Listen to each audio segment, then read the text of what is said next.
네, 안녕하세요. 치료의 정석의 정승희 원장입니다.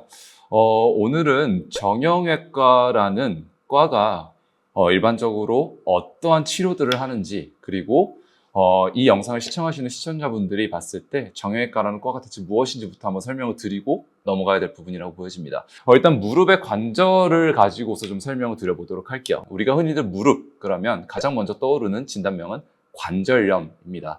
자, 관절염 많이들 들어보셨을 텐데요. 우리가 흔히 얘기하는 관절염이라고 얘기를 하면 일반 환자분들이 생각했을 때는 관절의 염증이다라고 생각을 할 수가 있죠. 하지만 관절염증, 사실 관절염의 정확한 개념은 그게 아닐 수도 있습니다. 우리가 관절에 대해서 정상적인 구조물을 먼저 좀 아셔야 합니다. 제가 이쪽에 무릎 모형을 좀 가지고 왔는데요. 정상적인 무릎의 구조를 먼저 좀 설명을 드려보도록 할게요. 얘가 무릎이면 무릎에는 위에 다리뼈가 있고 아랫다리뼈가 있습니다. 그리고 앞쪽에 이제 동그랗게 만져지는 앞두꺼뼈가 있죠. 그래서 무릎은 세 개의 뼈로 이루어져 있는데 우리가 흔히들 얘기하는 연골이라 함은 뼈 끝에 덮여있는 구조물을 얘기를 하게 됩니다. 자, 여기서 관절염이라는 개념은 이 뼈 끝에 있는 연골이 닳아 없어지는 것, 이를 구조적으로 우리가 관절염이라고 설명을 합니다. 자, 무릎에 있어서는 결국 이 관절염의 진행을 먼저 예방하는 것, 그런 것들이 어떤 보존적인 치료라든가 운동치료가 될 것이고, 연골이 조금씩 구조적으로 닳기 시작하면서 안에서 염증 반응이 일어나면서 관절염 초중기에 갔을 때는 약물 치료라든가 주사 치료 등을 겸용해서 해볼 수가 있고, 그 연골들이 너무 많이 손상이 됐지만 아직 인공관절까지 가기에는 좀 이르다라고 하시는 분들은 요즘 각광받는 연골을 재생시킬 수 있는 여러 가지 연골 재생 주기세포 치료를 해보실 수가 있고, 그럼에도 불구하고 연골이 너무 많이 닳아서 더 이상 앞선 말씀드린 치료들을 할 수가 없다라고 한다면 결국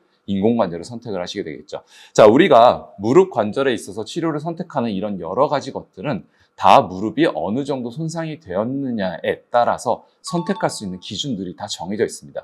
그 기준들을 벗어나서 치료를 하게 되면 그 치료 자체가 잘못된 선택이 될 수도 있고 과잉 치료가 될 수도 있겠죠. 그래서 이 영상을 보시는 시청자분들은 본인의 무릎의 상태가 현재 어떠한 상태인지, 그래서 그 상태에 따라서 어떤 치료를 선택하시는 것이 가장 본인의 무릎에 적합한 치료의 방향성인지를 저와 함께 영상을 보시면서 알아가시면 좋을 것 같습니다. 앞서 말씀드린 대로 결국 무릎에서 관절염이라고 하는 건 뼈 끝에 덮여있는 연골이 닳아 없어진다라고 말씀을 드렸습니다. 그런데 그 연골이 작은 충격에도 부서질 수가 있거든요. 그래서 우리 몸에서는 위에 다리와 아래 다리 연골이 직접 맞부딪히지 않도록 위에 다리 연골과 아래 다리 연골 사이에 두 연골이 부딪히지 않도록 쿠션 역할을 하는 구조물이 들어가 있습니다. 이를 연골 사이에 있는 반달 모양의 판이다. 그래서 반월상 연골판이라고 합니다. 결국은 무릎은 요 뼈 끝에 덮여있는 연골과 요 연골을 보호해주는 반월상 연골판, 이 두 가지만 끝까지 잘 보호하면 내 무릎을 가지고 산다라고 보시면 됩니다. 결국은 인공관절을 안 하고 살 수 있다라는 얘기죠. 하지만 나이가 들면서 또는 사고가 난다든지 또는 무리하게 자기의 무릎을 건강하지 않게끔 사용함으로 인해서 요 반월상 연골판이 찢어지거나 닳아 없어지고, 그럼으로 인해서 위아래 연골끼리 걸어 다니거나 운동을 할 때 맞닿기 시작을 하며, 그러면서 결국 연골이 닳아 없어지는 관절염이 진행이 되는 겁니다.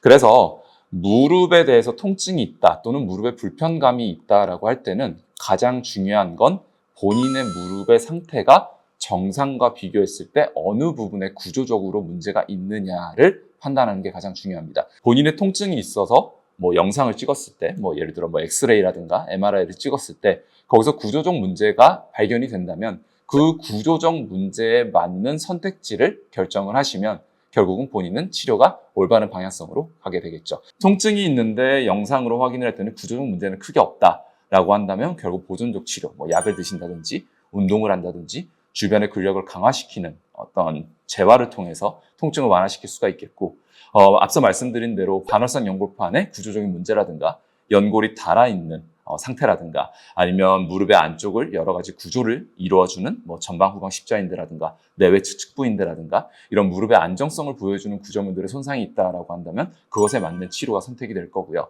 앞선 그런 진단들보다도 그 치료의 시기를 놓쳐서 악화가 되어서 결국 관절염 말기로 간다라고 한다면 현대의학에서 선택할 수 있는 방법은 결국 인공관절밖에 없겠죠.